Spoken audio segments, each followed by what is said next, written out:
Hi guys. Okay, today in the Ground Pounder series, I had several of you ask because in an earlier video where I was talking about poncho shelters, you had said, Blackie, you had talked about a 2 poncho shelter. Could you show that? So that's what today is.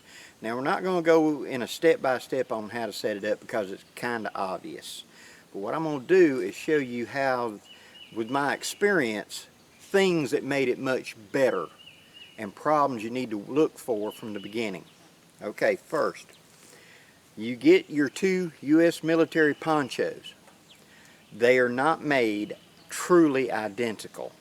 Now what that means is, as the material is running out like on a conveyor belt, those snaps are put in at given intervals, they may be off by a little. Okay, so quite often you will have a poncho that snap A is here and snap B is slightly up or slightly down, and so when I go to snap it, it makes a pucker. So the thing that guys in the field would do would be they would try out until they found ponchos that lined up well, and then they'd usually mark this edge to this edge, this on bottom, this one on top, start here, and they would be able to put it together quickly in the field, some sort of marker or something like that to keep it straight. They will all snap together, but there may be advantages some way. Now I have run a Ridgeline, that's standard. And let me adjust the camera and we'll take a little closer look at it.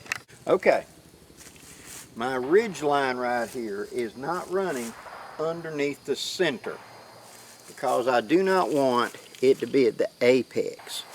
If it's at the apex like that, that leaves that top edge open for rain to come down. I want the apex actually off to the side. See? So here's the actual snaps.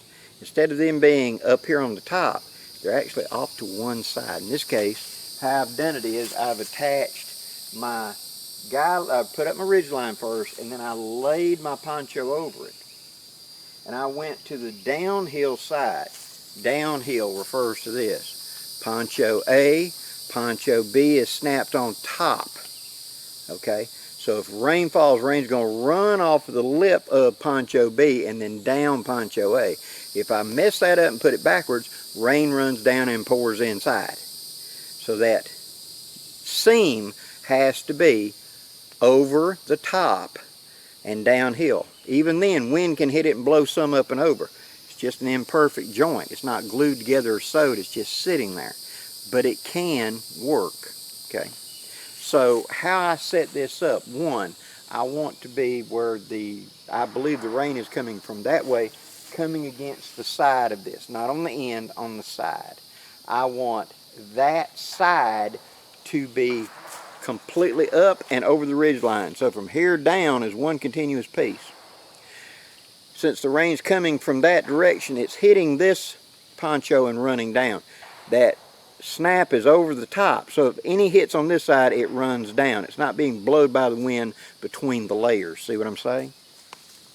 So in this case, I've set this up for the rain coming going from right to left. Excuse me, left to right. Your purview. The rain would hit here, and any that hit here would sheet down, but the seam, this poncho is snapped over this poncho. So that seam is rolled over the top and held taut off to this side. So it would sheet water off this way. The next thing I've done to make improvements is I've made sure that the opening of my neck opening is pulled completely blood tight, and it's not going to let any water in there. And then I'm going to pull it up and attach it to a tree. Now water may want to pool up here. So I need to make sure that this lip, it's better if I twist it so that opening is to the middle. Twist it around and then put your guideline onto it. This pulls the side up to give you much more headroom inside. This is a big tent when it's set up this way and gives you a lot of room. You can see the full-size poncho. There's plenty of room for 2 men and gear and everything else, or inclement weather, etc. Now I've not pulled this side, but I should pull this side. Pull it out if nothing else. If I don't have a handy tree, I'll put a stick right here and put a guideline to it and then stake it to the ground to hold this side out, because when I pull this, pull that side of the tent up much higher and give me a lot more room on the inside. How high did I set up my ridge line? I put my ridge line about the bottom of my sternum. I'm 5'10", 200 pounds. So about the bottom of my sternum is where I measure on my body. If you put it lower, well, it just flares out wider that way. If you put it higher, the sides just come in. So that's also an advantage. Now right now I've got it set up for maximum room in here. I can easily lay on one side and have complete gear on the other side.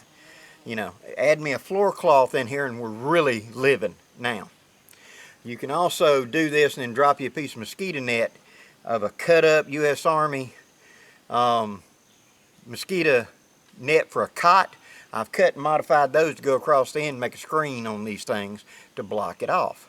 You can hook and just go forward with more and have multiple. The sky's the limit. That's one of the reasons that these kind of replaced the U.S. Army canvas pup tent, because two guys could put the poles in right here just like before. And no, it's not going to be perfect. You're going to have a drip here or there. But you're in the field anyway. Trust me, sit out there all night on guard duty with rain hammering down on you with no shelter whatsoever. This is a Taj Mahal right here. And so it does a good job. So can you use two ponchos as a larger tent? Absolutely.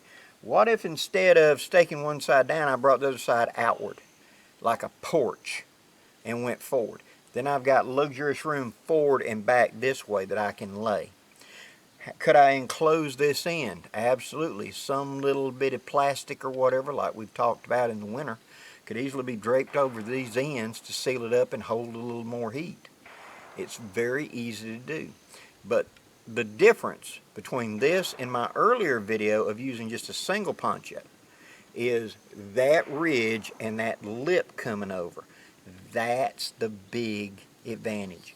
You do not want that ridge right on the very top because it's going to leak straight down. You want it over the top. You want your expected prevailing rain to be coming onto this side when that snap is over the ridge on that side.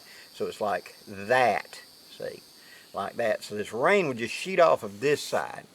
And any rain that lands on this side is just kind of coming from that way. It's not going to want to blow under. Usually the wind is going to be coming, since I've stayed it up for this way, and it's not going to blow up under that lip up there and blow in on me because it's against the wind. It blows it closed rather than blowing it open, see. By taking the hoods and twisting them up, pull the cords up tight and then twist it up, hook your guy line to it and pull it, I make much more room in here, see. But as you can see, I can easily sit up in here. I could lay down in here with my full gear. You could really put 3 men in here. If they just want to lay one on each side and one up the middle, you could easily put 3 men. You could put 4 people in here if you went this way and stacked going that way. You know, the 2 in the middle are kind of stuck. You got to climb over to get out. But yes, you could do it. Now, I know someone's going to ask, Blackie, what if I took that seam instead of running on the top? What if I ran it over this way? Yes, you can technically do it. But, again, you got a much longer open seam then for water to come in and drip off. And even though you pull it tight, remember I said this material is not exactly perfectly made, and so I can pull this edge tight, but the material on the inside may be a little bit slack to it because it's a piece sewed onto a piece. And so this outer seam may be, we're talking about like 1/8 of an inch shorter than the actual tarp, so to speak. And that could cause it to come down, puddle, and drip right in the middle of your tent.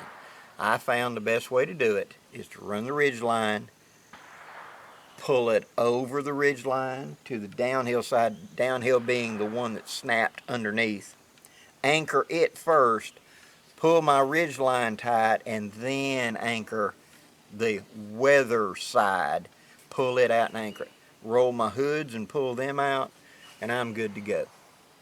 Hope this answers your questions, guys. It can be, 2 ponchos can be a very viable shelter, especially when you're ground pounding. Especially when you're expecting inclement weather where it's going to drizzle or rain for days. Now, improvements I would make to this. I would take pine straw and pack up under the edges to seal up that edge along both sides so wind wouldn't blow under, okay? I might take another poncho and just drape it over this side as a vestibule, so to speak. I've got plenty of room to get up in here and have room to lay down, maneuver, work on gear, etc. And also, if I have a really small, little like a Trangia, I could probably, if it was raining, because that would be cooling this nylon, and a pot over top, and I kept it small, a Trangia, I could probably get away with it and cook in here. I wouldn't do that with a lot of the other hot stoves because of the fact that the heat would rise up and it might melt or do something. But if it's raining, the nylon is cooled. So that would be a quick thermal changer as opposed to warm. Warm, just get outside. Make a bed in here, leaf tick, like we've talked about in other videos. This can be a comfortable shelter if you ain't got a lot of bugs. And I live where I got a lot of bugs. And I'm looking at, I just knocked a tick off of me, and I just knocked a big old cow ant off of me. So I need to get up. The ground moves down here in the south. Hope you enjoyed this, guys. Please leave any questions or comments. And you old GI, especially you Marines, I know y'all use these a lot in combat. Tell me about your little hooch, because as I understand it, the two hooked together is called a hooch. And 4 of them was a Taj Mahal hooch. Thank you for watching, guys. Till next time, I'm Blackie. Wishing you safe journeys. Have a great day, guys.